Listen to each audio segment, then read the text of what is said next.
in this video akong ipakita sa inyo ha kanang mag-pick up ko sa newspaper diri sa gawas, especially karon nga snow.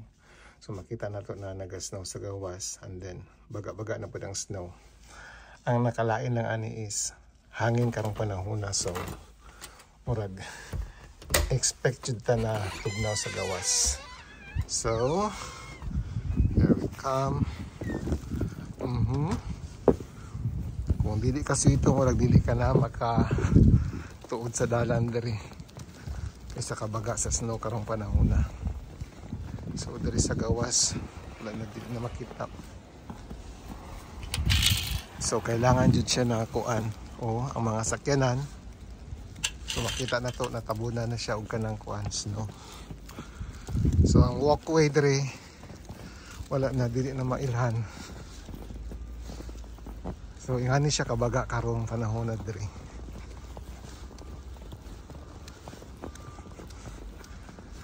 As in perting puti ang dalan karon. Bago lang nag-agi ang katong nagkuan, katong mag-bulldoze sa dalan. Pero kung dili na siya ma-bulldoze, murag dili nimo mabalan asa na ang dalan. So hope na ang newspaper makita nako karon dayon na dapat wala pa unta siya natabunan.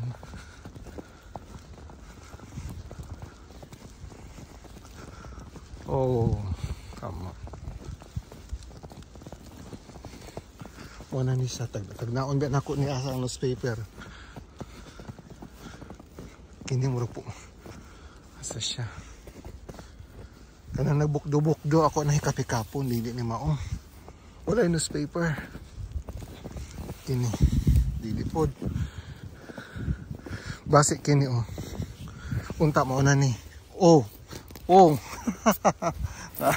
Mao jud ay.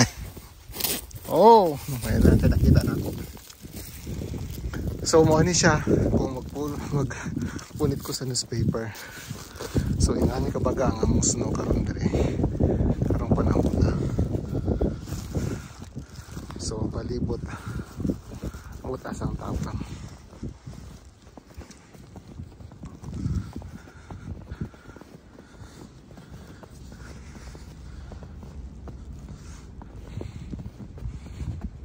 So good pa ni siya kagabi ang kuan. So plus karon hangin pa jud, so ma-feel jud nimo ang katugnaw.